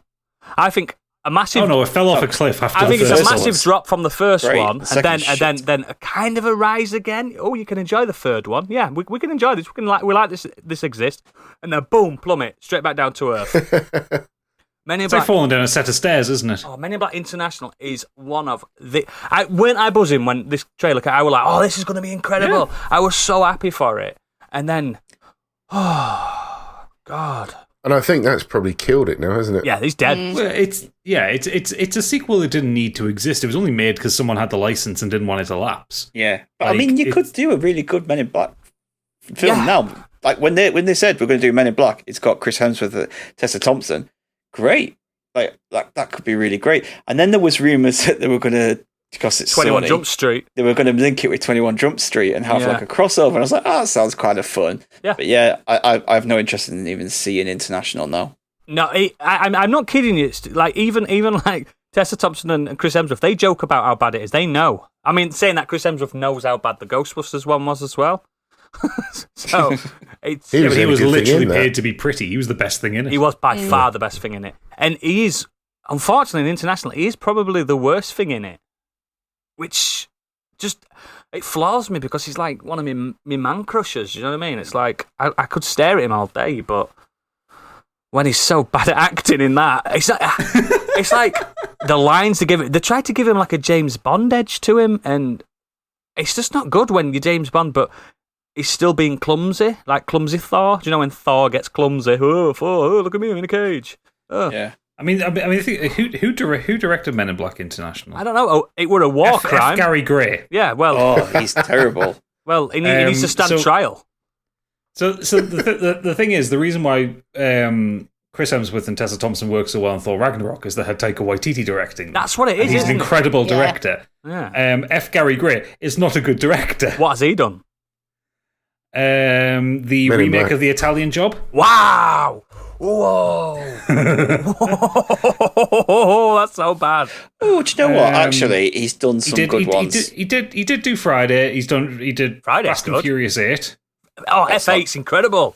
No, it's not. It is. So you really isn't. But I like them all. He did The Negotiator, which is good. Yeah. And Straight Up. He also did Law Abiding Citizen, which wasn't good. I mean, guys. Well, Law Abiding Citizen. Whatever he's done in the past. No, it's whatever good. He's done in the past, he did Men in Black International.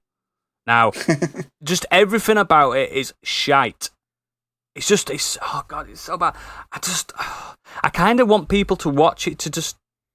I've discussed this film about 4 times on 4 different episodes. It broke my heart because Men in Black. Oh, he's directing a remake of Mask.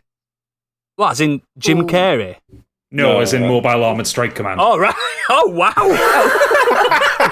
Wow! I hadn't even thought of Mask. Because everyone needed that. No, that were a good show.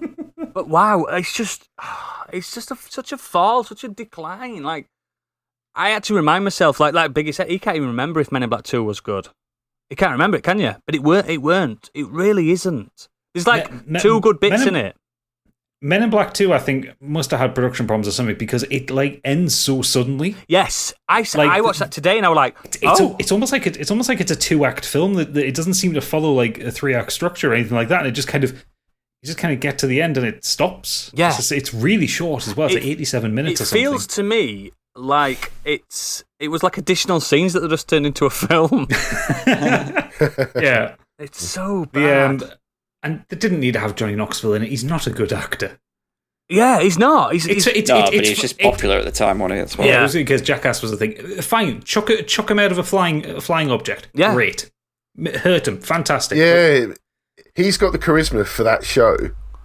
But nobody else has got any brain cells, that's why. Yeah, what do you need in movies from him? I get he did Dukes of Hazzard and stuff, didn't he? He had a little run where, like, and he did that really problematic film that that Paralympics one. Remember that one? Oh God, yeah. That's been destroyed from the annals of Hollywood because that is very The Ringer, that's it. Don't watch The Ringer. Whew. That's problematic. Nearly as bad as Tiptoes. Tell you what, though, just talk about Men in Black 2. I do like Nod Your Head as the follow-up single that came with it. Yeah, so the song's good. It's the song, part of the film. The song that came out of it is really good. Great. The song is great. And the opening to Men in Black 2 is strong.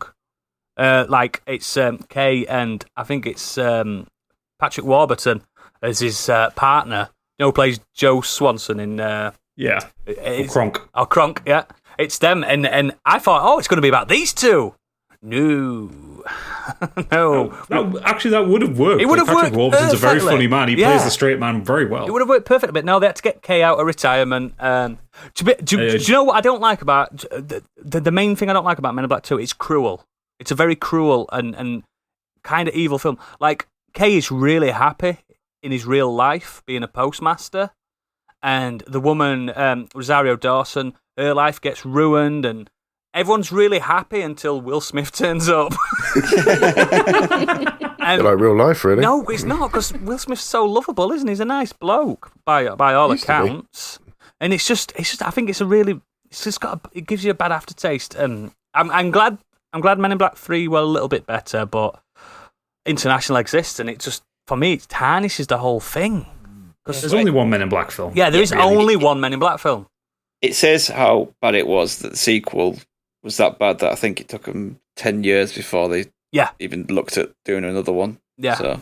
It's such a bad... There's so many bad jokes in Men in Black 2. There's Michael Jackson jokes in it and stuff like that, and they aren't aged. Oh, they have not aged. And just the first one is just timeless. If you've never watched Men in Black, watch that and then stop. Same with The Matrix. But yeah, that's my drop in quality. So I think we've only got you left, Gadget. Yeah, so cast your mind back to 1997. You're a nerd. You're a PC gamer. I'm getting ready for Men in Black to come out. Yeah. You've seen the trailer. You've been out to see Men in Black. You come home. You've picked up PC Gamer on the way back. It's the E3 issue, and you're very excited to see what's been announced. And you scan through the pages, and you see a sequel's been announced to your favourite game of 1996. And you look as 3D Realms announced Duke Nukem Forever. Oh, that should be out very soon, then. Very soon. That won't take long to come out at all. No, definitely not 15 years. I've had a child. So, Duke Nukem 3D is incredible. Hands down one of the best first-person shooters ever made. It's brilliant. It revolutionized the idea of 3D first-person shooters at a time when, the technology was evolving so rapidly. I mean, 2 years before that, you had Doom, which was, it wasn't 3D, but you were on kind of a vertical plane. Like, Duke Nukem Forever gave you verticality. It kind of almost invented mouse look, and it gave you full 3D environments as opposed to the kind of parallax 2D trickery that I remember Doom was first using. playing Duke Nukem 3D, and it threw me off that I could look up and down. Yeah, I'm like, what the fuck? I didn't know what to do. Yeah, it confused so many playtesters that they actually had mouse look off by default. I was like, what the fuck is in the sky? Yeah. But it was an absolute classic, and it sold by the truckload, generated its own controversy because, it was violent and bloody, and there were tits in it. And, give me a Jack and Coke any day. Yeah, Duke Nukem himself... Misogynist, extreme. Massive misogynist, stole voice lines from established actors because, hail to the king, baby. That's Ash from Evil Dead. And I'm all out of bubblegum. All that kind of stuff. Yeah, exactly. Just ripped off things like people were like trying to sue 3D Realms, but it kept selling. Yeah, it did. So naturally, the publisher were going to go, well, we want another one, and 3D Realms are going, well, we like money, so let's make another one. So they announced in 1997 that Duke Nukem Forever will be the next game, and it took a long time to come out. It took forever to come out. In fact, it it was directed by George Broussard, who's become a little bit of a joke in the video games industry because he was the one that came up with the, well, quite famously quoted in 2001 saying, "It'll be ready when it's ready." And it took another 10 years to come out after that. There's been spin-offs in between it, though, hadn't there? Like, there was like Manhattan Project and Land of the Babes. Yeah. Time to Kill. Yeah.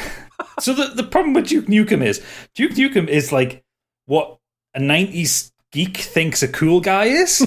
Like he's supposed to be like riffing on like, how Arnold Schwarzenegger was in the 80s. Yeah, John Matrix. He's basically John Matrix with a fucking buzz cut, isn't he? The bleach blonde. Well, they take all the quotes are all from like action films, like from stuff like They Live and stuff like that. It's pastiche a lot of things, but it's not doing it with any kind of. It's just doing it with affection for the source material, but with no kind of greater commentary or anything like that. Because they were kids when they made it. They were all in their 20s when they put that game out. Yeah. Duke Nukem Forever went through one of the most horrible and protracted development cycles of any video game ever made, given that it took 15 years to make. It went through 5 or 6 game engines, 3D Realms was downsized, then they hired people, and then the company was bought, and then it was sold, and then it took of all people, the Greasemeister himself, Randy Pitchford, to get this game put out. Randy Pitchford! When Gearbox acquired the rights to Duke Nukem. And like Randy Pitchford himself making a joke of this, going on stage at like developer conferences going, "Look at me, I'm an idiot, I bought Duke Nukem," and stuff like that.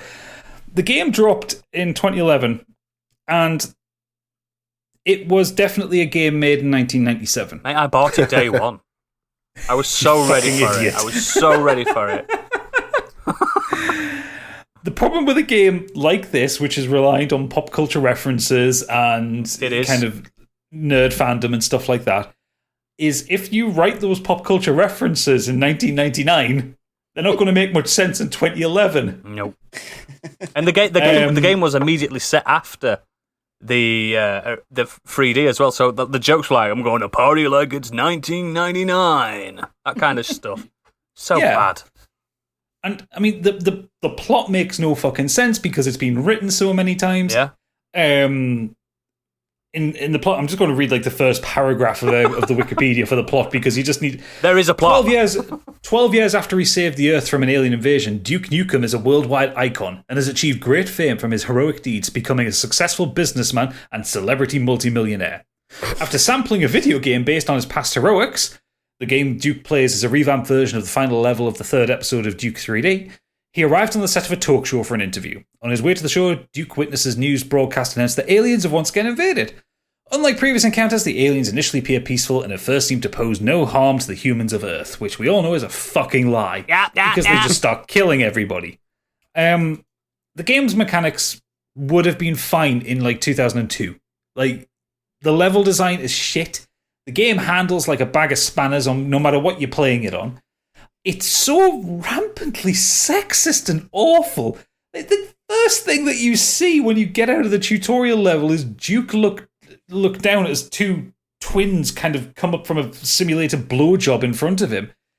And they're written so creepily, like this kind of weird, vacant, almost childlike voice that they both have. Speaking in unison as well, which, I mean, twins speaking in unison. I've seen The Shining. No, I don't want it. Come and play with us. It infantilizes the idea of an action hero, but it also kind of like reduces women to props. They're coming to take our babes again. It's like that kind of shit. It's like, fuck off, Duke Nukem. You are a relic of the 90s. You don't work in the 21st century. Fuck off. Because aliens are going to make all that effort to come over here to steal the babes. They even took... I watched a documentary on it a few years back. They even took lines out like, "Get on your knees." They took them out. Out. And it's still that bad. It's so fucking horrible. Like, there's bits where like you're controlling him pissing and stuff and writing his name, and it's just so like it's for like 13. So yeah, it's for 13-year-olds. Yeah, but that's what I mean. It's like Duke Nukem 3D worked because it was what teenagers thought a cool guy was like. The problem is those teenagers never grew up. They just kept making the next game, and it became this horrible monstrosity. I mean, I'm not even talking about like the graphics look shite. It looks like gameplay's wank. it doesn't handle well. They do stuff like RC car missions. Who fucking releases a game with RC car missions in 2011? Rockstar. True. But still, it was just... It's one of the biggest turkeys ever in video gaming. And given that the game that immediately preceded it, I know this is a 15-year development cycle, but the game that immediately preceded it is a classic. Oh, yeah. One of the greatest of all times and one of the most influential games ever. Like, it pushed PC gaming further forward than Doom pushed it, you know?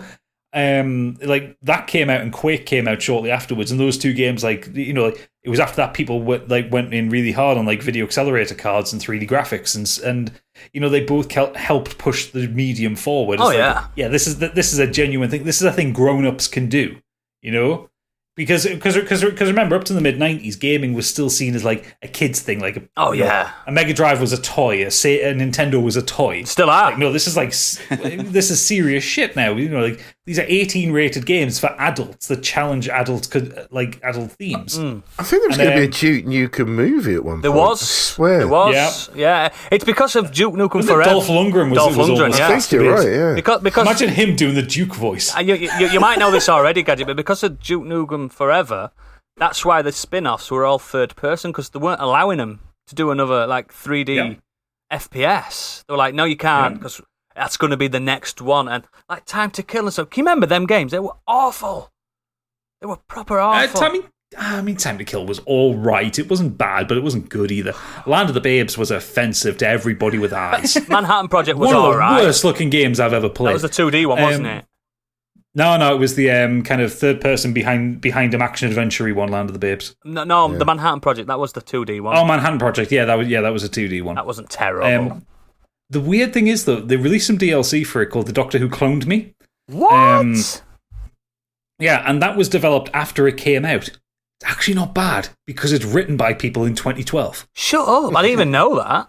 Like, it's actually competently written. It's still a bit chonky and a little bit shit, but it's, like, acceptable. It's like a 7 out of 10. They put him in Bulletstorm as well, didn't they? Like the full campaign of Bulletstorm.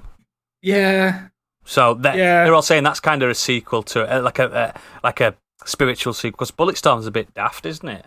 But Bulletstorm's it's not misogynist either, is it? No, it's just evolved the gameplay, brought in new mechanics, and is actually a game of its time. Yeah. Duke Nukem is just a relic. Duke Nukem will be forever just be cameos from now on. Oh, absolutely. Yeah. I mean, it's keeping John St. John's rent paid. I mean, he's been voicing that character for 20 years. Imagine, though, like, E3's back, everyone's allowed back in, and it's a proper E3, and then title comes up and it's Duke Nukem, but it's like God of War, the remake. Do you know what I mean? Or like a and it's like, reimagining of Duke like Nukem. old man Logan, it's Duke Nukem going, what was I doing? Oh my God. You know, all that. Like, and he's going around apologising, sorry, and... It'd be so good. I'd buy that. Yeah. Before I finish talking about Duke Nukem, I just want to say like the last bit of the plot synopsis on Wikipedia, because it's like the last paragraph. You need to hear it. It's fucking incredible. The game ends with a satellite surveying the nuclear detonation area, because a nuke goes off at the end of the game, and listing Duke Nukem as killed in action. To which Duke replies off screen, "What kind of shit ending is that? I ain't dead. I'm coming back for more." In a post-credit scene, a short video depicts a press conference where Duke announces his intent to run to be the 69th president of the United States. 69. Nice. It's just like, fuck's sake. Like, why does it have to be so juvenile? It could be such a cool cartoony hero. Like, Postal Guy is a better hero than Duke Nukem. And that's a guy that's fucking using cats as silencers. That had a drop in quality as well. Yeah, but you should see Postal 4. It's fucking wild. Why Duke Nukem? Why? Like, Duke Nukem was always going to be juvenile when it came. Like, Duke Nukem Forever was always going to be juvenile when it came out. Like, it was never going to be like the fucking Last of Us. You know, it's never going to be high drama or anything like that. 3D was tongue in cheek though. It weren't earnest. It was daft. It was deliberately daft. Yeah, it was parodying action films. It was just like the developers wanted to make an action film kind of game. It's like, well, why don't we put in this from Commando or this from They Live and stuff like that. Yeah, all that kind of stuff, and it worked as that. Whereas Duke Nukem Forever, over the kind of course of its development, lost that, and it tried to be an earnest sequel to Duke Nukem while retaining the stuff that people talked about most about Duke Nukem 3D, but not the intent of it. Like, it doesn't have any of the parody. It doesn't have any of the kind of half-arsed commentary. It's just the puerile shit, because that's what 3D Realms or George Prasad thought people wanted. Yeah. It's just like, no, just fucking parody shit. Make it funny. Bring back Duke. Yeah, don't make it puerile for the sake of it, because that's what it is. Yeah. It's like because it was regarded as like a video game nasty, you know, it's like, oh, the kids are going to be corrupted by it was this. in the same leagues as like Night Trap and Mortal Kombat and stuff like that. Yeah, it was like, you know, grown-up games the kids were playing. It's like, because of games that people are shooting up schools. No, it's not. It was because of Marilyn Manson. No, it's not even that. It's because you're letting them get guns. But enough of that. They just released a puerile game that wasn't actually that good a game to play, or well made, or functional, or crash resistant. Yeah, I remember immediately getting a refund like a week later, but I did complete it because it wasn't long either, was it? It was about 6 hours long. Yeah, I remember completing it. I got it in a humble bundle. I got really drunk and played it. Oh, so years and years later. Years and years later, it was like morbid curiosity and like 4 bottles of beer. It's shy. You definitely need like a baseline drunkenness to play it. Yeah, definitely. Anyway, speaking of puerile shit, I believe, Gadget, you've got a sack full of it right there. Oh, absolutely. Robotic Monkey is going to start us off with Halo. Once Bungie decided they want to move from the good ship Halo, the franchise has never been the same. Halo 4 was a dazzling example of how to take a franchise and demonstrate that cutting and pasting does not make for a good sequel. It was hot garbage.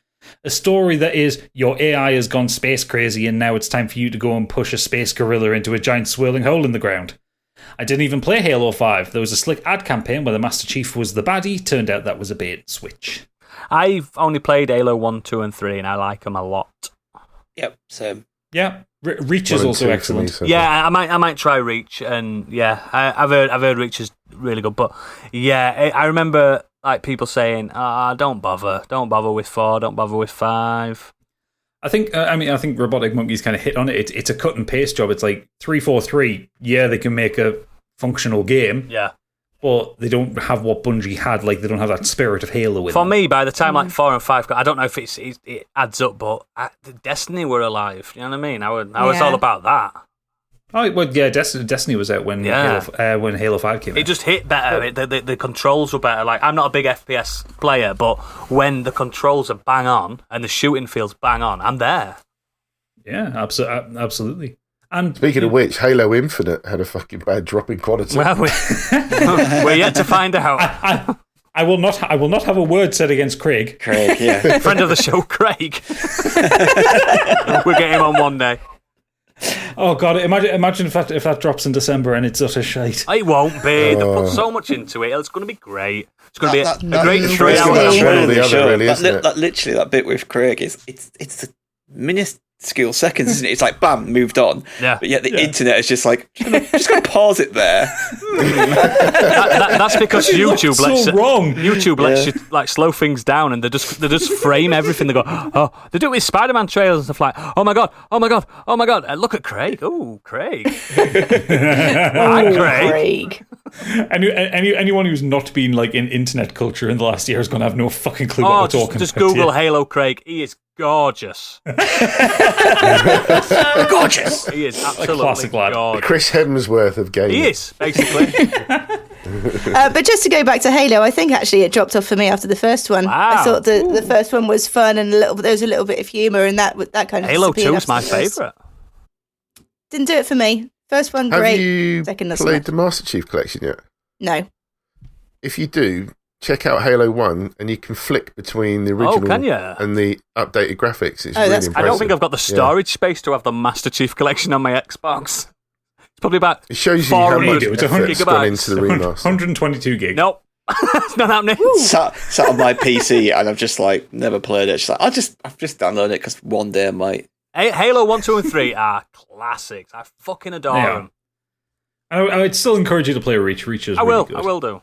Very, very different game. You don't play the same as the Master Chief. Are you not John? Very, very good. Oh. No. Class it as a spin-off more than anything, though, isn't it? John Halo. Noble Squad. Oh, wow. Noble Squad? You just a load of other spawns. It's a prequel to the first game. I'm into it already. Give it a reach around. Hey! Oh! It's got jetpacks in it. I do like a jetpack.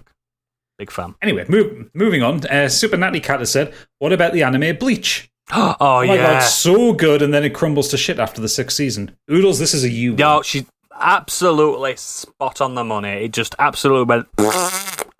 It just died on its ass. Bleach starts so fucking strong. Oh, just watch in my opinion, first 4 seasons. I'm in. Boom. Futile Exercise said, we had the OG Mortal Kombat film. While not great, it wasn't bad. But then we had Annihilation. I'm going to argue with this because the first one was shit. No, Annihilation is significantly worse than the first one. Yeah. The drop-off is really the drop-off's bad. steep. It's very steep. Like, where they cut his hair, James Remaz's hair, and they don't explain it. It's like, nice haircut. It's like, I know. But isn't that like even makes it even worse that the first one isn't actually that good, but the second one is so bad. Like that is a legendarily bad. Yeah, that is a drop off and a half. If you go from an okay film to that, they have like 15 minutes and they're in them spheres under the ground, aren't they? Doing that little... It's so fucking weird. And that new Mortal Kombat, I kind of enjoyed that. Nah. What was it? Did like a CGI? Was it Lizard or Smoke in Annihilation? And it just looked atrocious. I think Lizard was in the first one as well. The animalities at the end. Oh, and he's the dragon. The dragon versus Shao Kahn's like dragon or whatever it turns into. Was created in 6 days, so too shall it be destroyed. Fucking shite. John Cheatham said, what about The Mummy? The 1999 original is a classic adventure film, endlessly enjoyable and quotable. The first sequel is a plodding retread with a dodgy CGI Dwayne Johnson, and the third film is a complete load of old arse. I've only seen Mummy 1. That's fine. That's all you need. You're lucky. I'm really lucky with these things, mate. I usually just stop when I don't know what it is. I just stop. I'm like, I enjoyed that. I'm done. How is the Scorpion King so bad? Like it's still going, isn't it? Even the first film has better CGI. Scorpion King spin-offs. Yeah, he has better CGI in the first film than what they used for that sequel. I think they said it was rushed, wasn't it? They had to rush to meet the deadline because it was just so bad that I thought that was the third one though. The Scorpion I have no idea. No, Scorpion King's the second one. They did one in Curse China. CGI is Chinese one. Shocking. They did a mummy that wasn't actually in Egypt, didn't they? Yeah. Wow. John Shepard has said Heroes is arguably the most egregious offender. Season 2 was appalling. We've had it. We've had this out. We discussed that in detail last week. Dominic Skelton said, for a recent one, maybe Riverdale. That first season was a real, this shouldn't work, but it fucking does. But the plot started getting really pretty damn silly in season 2. I want to talk about Riverdale for a split second. So, my significant other watches Riverdale religiously, and I was watching an episode with her today, and apparently, so Riverdale's based on Archie Comics, which is a Marvel property, so Archie's met Spider-Man before, and it's true, and Wolverine, and now in Riverdale, I don't know how current it is, Archie was in World War II, or World War I, in the trenches, apparently, in between seasons, even though Riverdale's set in the modern era. Apparently, there's like another world. I don't know what it was. He was in the trenches, like proper with like a proper old-fashioned bayonet gun, saying how bad it was and how he's got PTSD from being in World War I. It's like, what the fuck's happened? I'm not even kidding. I don't even know what it. When I saw it, I thought Riverdale was just a drama show. Archie's about Archie wanting to either go out with Betty or Veronica. That's how the comics always worked. It was a comedy comic, and then Marvel decided to put it into the Marvel universe. Whoa. And it got deep. Sorry, I'm just reading about Archie Goes in the Army because I'm curious on this now. He's in the trenches. It's like the like the Battle of the Rhine or something. I mean, one of the paragraphs in this article says, seriously, has this been 1968 the whole time? Is there a secret war in modern day Riverdale verse that we haven't even heard about before now? That's what I mean. They're using like Agent Orange and stuff from Vietnam, but they're in like trenches. Like, what the fuck's going off in Riverdale? And that's in the Sabrina universe as well. It is. So we don't want to talk about the chilling adventures of Sabrina because that'll get me ranting for a while. Yeah, I don't even know if Archie. I think Archie might have even started off as DC as well. I know there's some like weird fucking is it proper little time skipper is Archie. He's probably the most powerful comic character in the world. Archie, renderer of worlds. Yeah, the world destroyer, the world eater. If Kurt's listening, he appears in Infinity War. No, he doesn't. Bjorg Prushmeyer says Downton Abbey Season 4 was a major drop from 3. Also, Dexter Season 5 after The Incredible Season 4. Agreed. So much agreed. Yeah. Dexter. You've talked about Dexter a lot, you guys. I still haven't watched. Oh. The new one's coming out soon. 1 to 4. Right, That's all we need. No idea how that's going to work out. Very low hopes for that.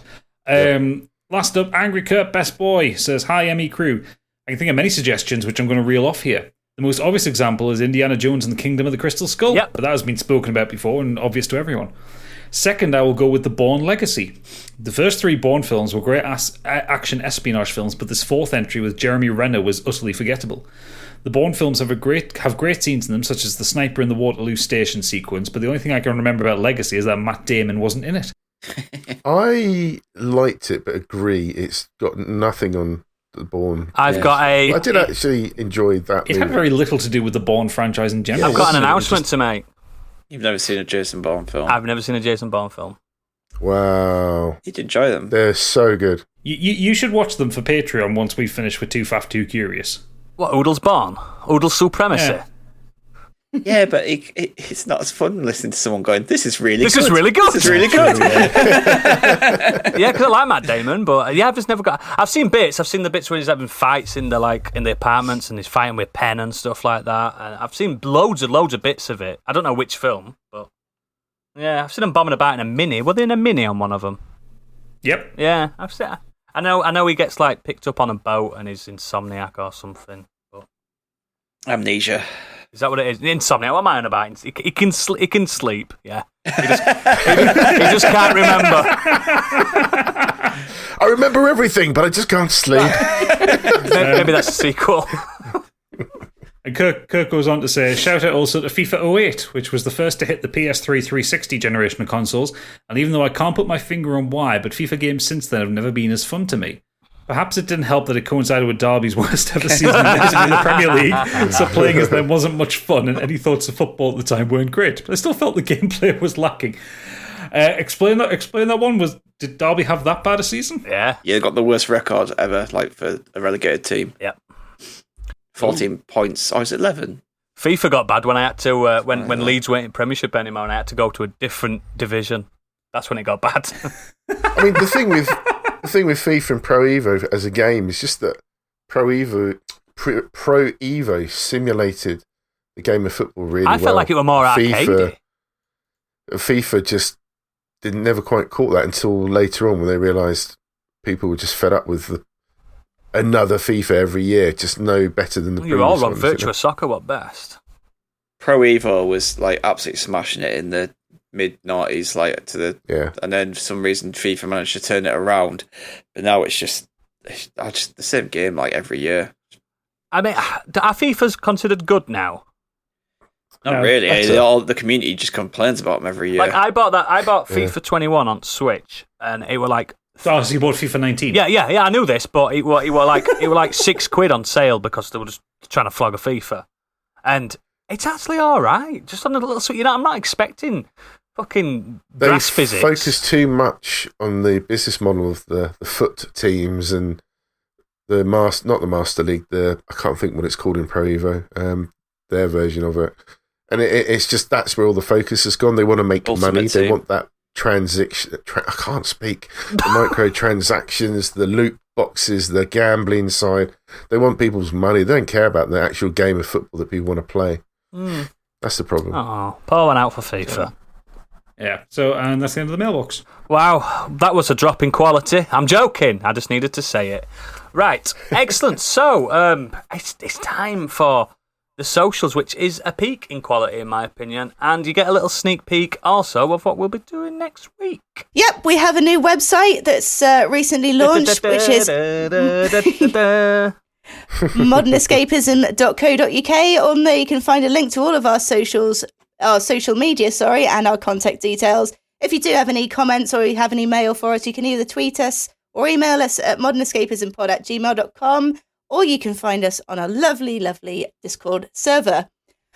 If you fancy watching and interacting with us live whilst playing through some games, you can find us on twitch.tv/modernescapism.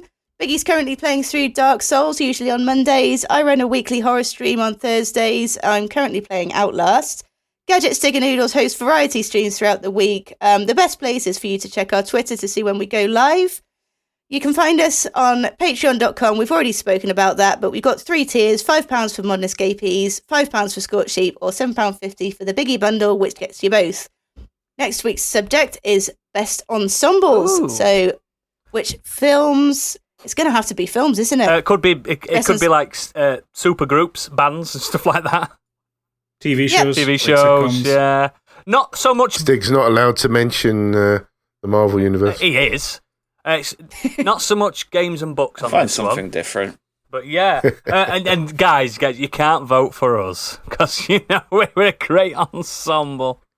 Oh, I'm going to have a rethink then. Yeah, but you could like suggest I don't know, a certain D&D podcast that we know about. Yeah. I would also encourage everyone to listen to tomorrow's episode. Dungeon Dads, when it drops. That's correct. No. Do Dragons Dream of Scorched? Oh, that one. Oh, I do love them. Yeah. Yes, I would encourage everyone to listen to episode 9 when it drops tomorrow because it's fucking incredible. Is it?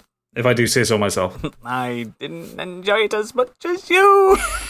If you don't like Oodles, you'll fucking love it. Oh, I am in it, guys. It's not, you're not getting away with it from me again. But Jesus Christ, he punished me for having a week off. Fucking hell, I was punished. But yeah, thank you. Ensembles next week. Look forward to that. And for our patrons, we'll meet you around the back. You know what for. Wink, wink, nudge, nudge. And for everyone else, I just want to wish you, whatever time of day it is, I just want to wish you all good night. Bye-bye.